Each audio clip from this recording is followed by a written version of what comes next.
welcome to part 2 here. So had a phone call, so it always cuts my video audio out, so I always have to restart the next video.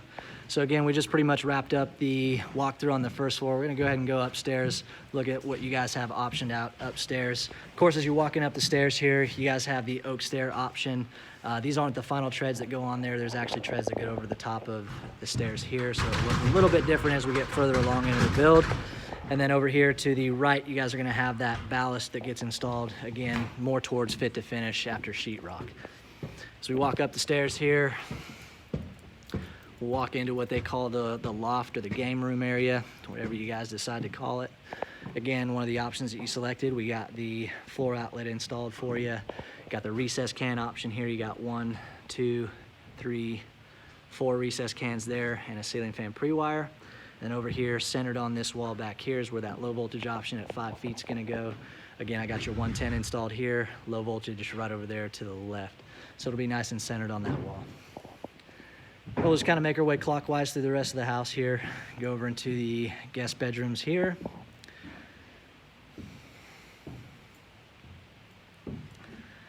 Again, you guys pretty much put lighting in just about every room in the house. So you got 1, 2, 3, 4 recess cans, again with another ceiling fan pre-wire there.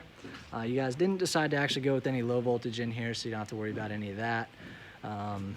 Just over this wall right here is where the HVAC platform sits.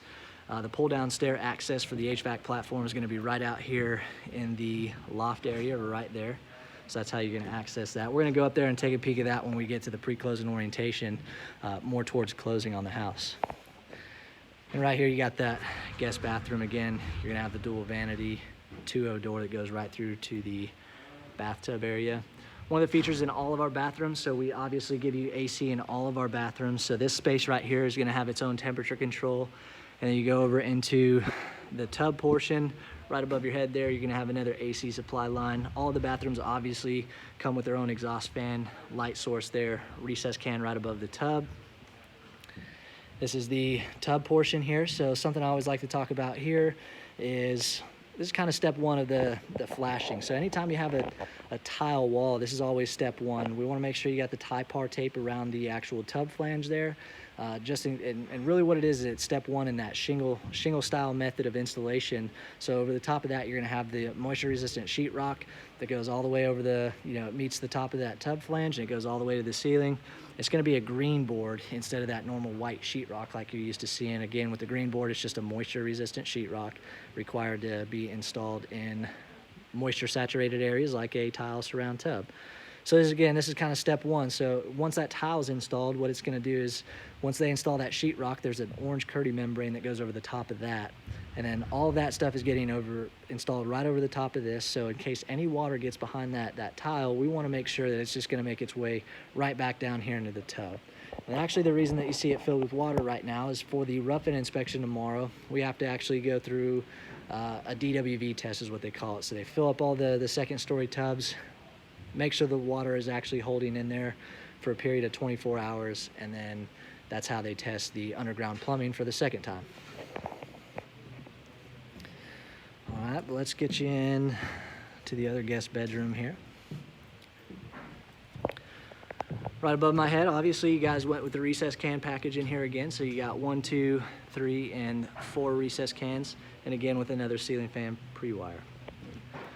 Again, this is another one of the bedrooms where you just have the standard outlet package in here. Didn't decide to go with any low voltage installed here. So.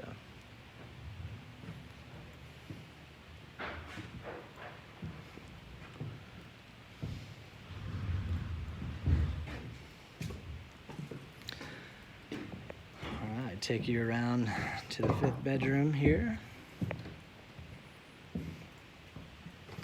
All right, again with the recess can package, you got 1, 2, 3, and 4. Again with another ceiling fan pre-wire. Again with the standard profile outlets here. Something I haven't mentioned yet is every single bedroom that you guys have, you're gonna have what you call a switched receptacle. Easiest way to determine which one is a switched receptacle is you see this little outlet symbol with an S above it. So I know that this outlet is actually gonna be controlled by your switch as you walk in the room. So one side of that outlet is gonna be, it's always gonna have power on it, and then the other side of it is gonna be controlled by one of those switches over here on your switch plate. So kind of a cool feature. It allows you to be able to plug in any sort of lamp or anything that you want to be controlled by a switch, and you can operate it that way. So pretty neat. And of course, we get into the bathroom here. Again, same concept with the flashing there. Something that you see here, we run this 6-sided assembly is what they call it, and really the whole point of that is draft stopping. Obviously, you have an exterior wall here, and really what we're trying to cover is the dead space underneath the tub. We want to make sure that that is also insulated to make sure that you don't have any high variation in temperature exchange from conditioned space on this side to the unconditioned space outside. We want to make sure that just like all of your exterior walls, we want to make sure that space is insulated underneath there, and this is how we actually capture that, is by running this 6-sided assembly. And of course you can see that insulation is ran all the way down those stud bays also. This is kind of a neat little feature. It helps protect against that drafty feeling in your bathrooms. And of course you got the single vanity with the toilet there, exhaust fan, recessed can above the tub, and then of course you got your AC there. And then last but not least, we got the last bedroom here.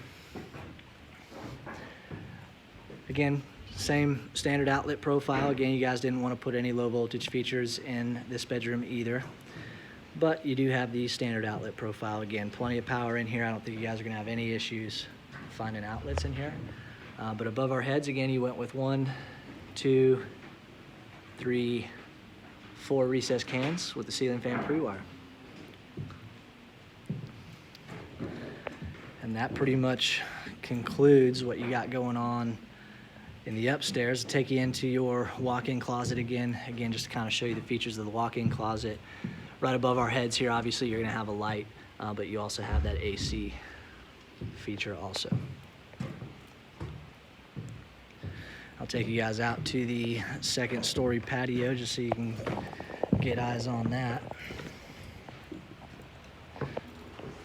Ton of space even out here on this patio. I'm a huge fan of this drive under series. I love the 2-story deck options. Really, really cool. Even got a great view up here from the top of this front deck overlooking the marsh over there. It kind of gets you above those trees and got a nice little space in there overlooking the marsh. I think that's pretty cool there. Again, out here you got a couple of recessed cans. You got 1, 2. There's going to be beaded plywood that goes on the ceiling up here, and they will be installing that at the same time they install the siding. This is kind of the view from the second story deck up here. So pretty cool stuff.